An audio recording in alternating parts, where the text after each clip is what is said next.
Hi, I'm Nellie Steele, author of Crowned by Forever, and today I'm reading a fun scene from that book. Join me by the fire.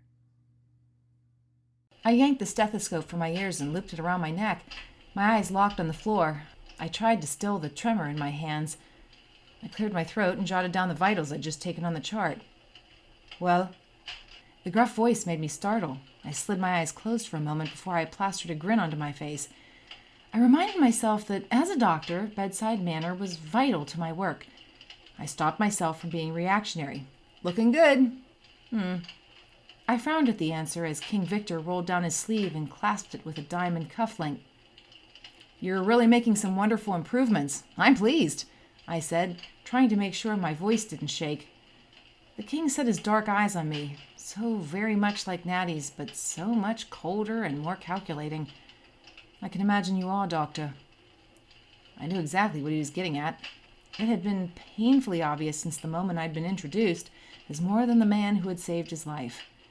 In fact, had it stopped there, I may have gotten more respect from him. I'd tried to imagine it more than once. What would have happened if Nattie had stopped after saying, "This is Dr. Cal Carter. He brought you out of the cryo-freeze, Papa, and he performed the surgery that removed the bullet and saved your life." The man's eyes had lingered on me then, and I'd seen a measure of surprise and respect. I envisioned what would have happened in the next moments had Nattie not spoken again. "Well, Dr. Carter, that is very impressive. My other physician took years to figure this all out. Yet you walked in here and pulled me back from the dark sleep like an old pro. Well done. It seems you should be the choice for the royal family's physician." I would have lifted my chin and beamed at him. "Well, I will happily accept." Except that wasn't how it went at all. No. The king had set his eyes on me before they shifted back to Nattie. "Why do I feel there's something you aren't saying?" Wow. 5 seconds out of a cryogenic coma, and the man was already shrewdly calling out his own daughter. I swallowed hard, wondering if she would throw me under the bus. I imagined her saying nothing more, pulling me aside later and telling me in a whisper that she felt it wasn't the best time. I'd be understanding, though it would hurt. But I knew things were going to be difficult. This was a delicate situation. But Nattie, she'd gone right for it. "There is more, Papa." I glanced sideways, eyeing Nattie as she stood with her hands clasped in front of her. As usual, her features were unreadable. "Well, what is it?" I shifted to eye Alex and Ave in the corner. Alex's eyebrows raised as he offered me a wary glance. He definitely didn't envy my position. "Papa, there has been some developments whilst you were asleep."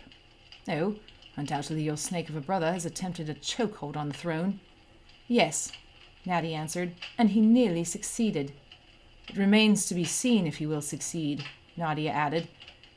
"There is still some question despite us taking the necessary precautions. The terms of my will were quite clear. Is there some question as to the line of succession?" "Yes," Nattie said. "Nikolai found an old ruling stating that female monarchs must be married to ascend to the throne." The king's eyebrows lifted. "And you've had it overturned, have you?" "Not quite," Nadia said. "But we did take the necessary precautions." The king's posture stiffened, his heart monitor recognizing a noticeable speeding of his pulse. I swallowed hard, my knees on the verge of collapsing. "What am I to make of that, Nadia? What has been done?" Nattie lifted her chin. "Papa, I have wed." "You have wed?" He almost choked on the words. Yep, there was the racing heart I was expecting. I really hoped I didn't have to give this guy chest compressions when he inevitably keeled over in shock. "Yes," Nattie answered with a curt nod. "Who? Where is the gentleman who has joined our family, supposedly?" he demanded.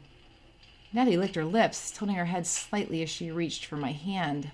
I threaded my fingers through hers and squeezed. Her father's gaze landed on our clasped hands, his eyebrows arching. "Have I misunderstood something? You said this man was my doctor." "And my husband," Nattie said, her voice softer than it had been before. His eyes shifted back and forth between us. "Was there no one else available?" I focused on Nadia. "How did you let this happen in my absence? You are your sister's keeper." If you enjoyed this snippet, the full book's waiting for you now.